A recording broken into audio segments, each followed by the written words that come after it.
तू मारा हमारी आई तो मारी कार को देख ही नहीं बोले हमसे घर। आने वाले समय में जितने भी विदेशी धर्म हैं, वो चाहे कोई भी धर्म हो, मैं बौद्ध धर्म की भी बात करता हूँ, जो अवैदिक धर्म है वो इस धरा पे रहेगा नहीं। वैदिक धर्म के लोगों का की भूमि है, हिंदुओं की भूमि है। हिंदुओं के अलावा इस धरती पे किसी को रहने नहीं देंगे। लेकिन अभी संगठित हो रहे हैं। जिस दिन हम संगठित हो गए उस दिन युद्ध की घोषणा करेंगे, और युद्ध के अलावा कोई धर्म को बचाने का तरीका नहीं है। सिंह लिखने की है औकात तुम्हारे बाप दादा तो मर गए जूती काटते हुए, राजपूतों की, ठाकुरों की, उनके यहाँ भैंसों को घास घेरते हुए, और तुम है भाई इतिहास। इनके खुद की माए बहने बहन को स्टैंड नहीं है इन लोगों का। 1% भी स्टैंड नहीं है इन लोगों का। 1% उनकी माँ बहने को ठाकुरों के वहां फिरती रही खेतों में। सबको पता है यार, सबको पता है। गाने की आजादी मांगी थी, तो मैं चाहती हूँ कि आजादी बहुत अच्छे से उनको मिले।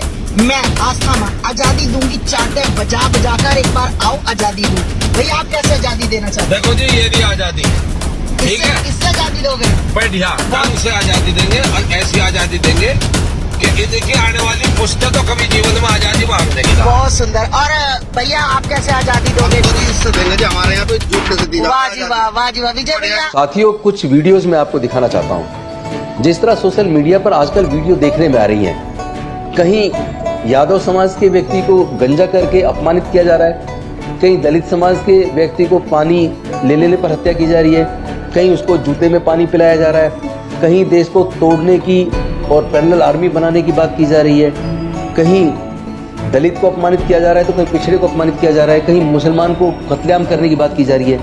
ये वीडियो दिल दहला देने वाली है। मैं ये वीडियो आपको दिखाना चाहता हूँ, देखिए। तू मारा हमारी आई तो मारी कार को देख ही नहीं बोले हमसे घर। आने वाले समय में जितने भी विदेशी धर्म हैं, वो चाहे कोई भी धर्म हो, मैं बौद्ध धर्म की भी बात करता हूँ, जो अवैदिक धर्म है वो इस धरा पे रहेगा नहीं। वैदिक धर्म के लोगों का की भूमि है, हिंदुओं की भूमि है। हिंदुओं के अलावा इस धरती पे किसी को रहने नहीं देंगे। लेकिन अभी संगठित हो रहे हैं। जिस दिन हम संगठित हो गए उस दिन युद्ध की घोषणा करेंगे, और युद्ध के अलावा कोई धर्म को बचाने का तरीका नहीं है। जितने बृहद्रथ घूम रहे हैं और जितने भी मूल्य घूम रहे हैं, सबको कत्ल करना पड़ेगा, सबको मारना पड़ेगा, तब जाकर के ये धरा भूमि, ये पुण्य भूमि बचेगी। और मैं बार बार कहता हूं कि उत्तराखंड देवभूमि है। उत्तराखंड हिमालय हमारा देवालय है, हमारा मंदिर है। मैं किसी की मस्जिद में नहीं जाता तो कोई हमारे मंदिर में नहीं आए। इसलिए उत्तराखंड हिमालय हमारा देवालय है। गैर हिंदुओं का प्रवेश उसमें वर्जित रहेगा। हमने पुरोला से शुरू किया है, अब हम पूरे हिमालय को देवालय बनाएंगे।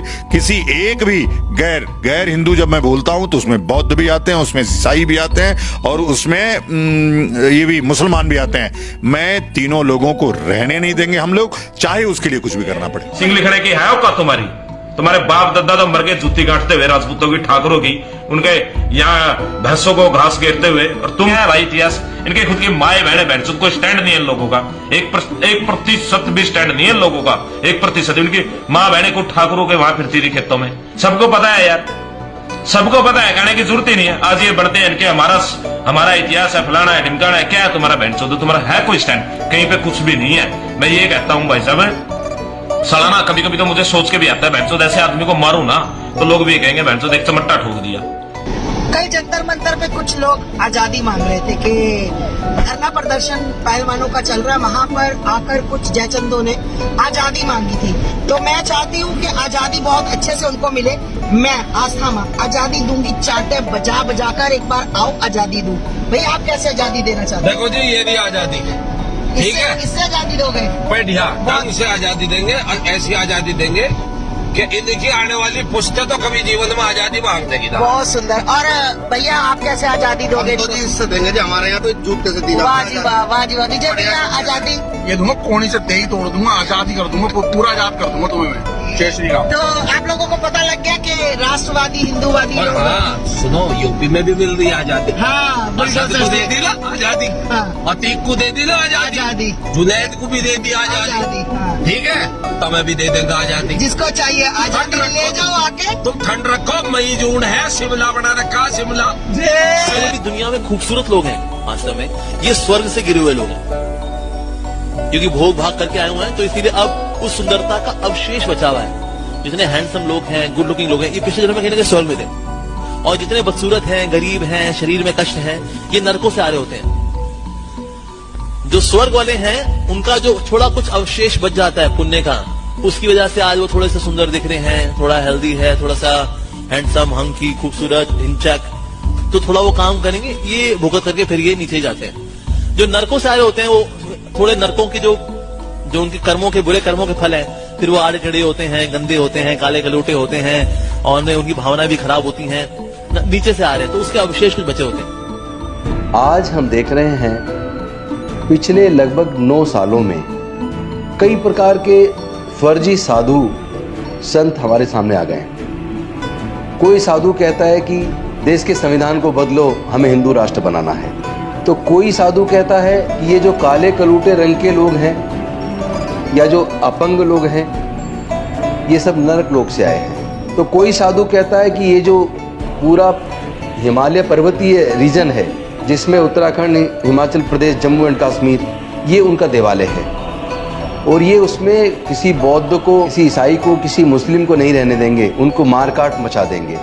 वो एक पैरेलल आर्मी तैयार करने की बात कर रहा है और कह रहा है कि यहाँ नमाज पढ़ेंगे, पहाड़ी क्षेत्र में नहीं रहेंगे और यहाँ वो शराब और मदिरा मीट खाएंगे।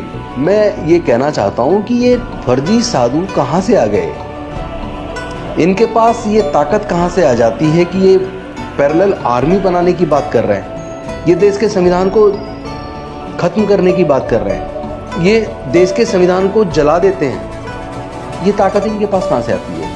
कौन लोग हैं ये? कौन इनको ताकत देता है? ये आखिर भारत जा किधर रहा है? क्या इस तरीके से भारत मजबूत होगा?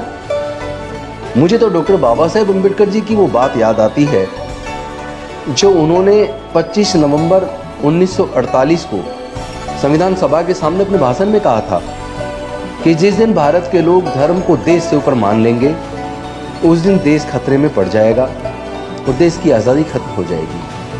आज एक एक करके तरह तरह के साधु आ रहे, वो मस्किरा सा एक साधु, एक लड़का आया यंग, बागेश्वर धाम बाबा के नाम से, वो मजाक सी करता है। कहीं ऐसा तो नहीं है कि ये 2024 के चुनाव के मद्देनजर एक पार्टी विशेष, एक खास प्रकार की विचारधारा इस तरह के नए नए साधु पैदा कर रही हो? कहीं ऐसा तो नहीं है ये राजदंड लाकर चोल साम्राज्य से संसद में स्थापित करना कहीं राजतंत्र की तरफ देश को ले जाने की साजिश तो नहीं है? मेरी समझ नहीं आता, कोई कहता हिंदू राष्ट्र बनाना है, कोई कहता खालिस्तान बनाना है।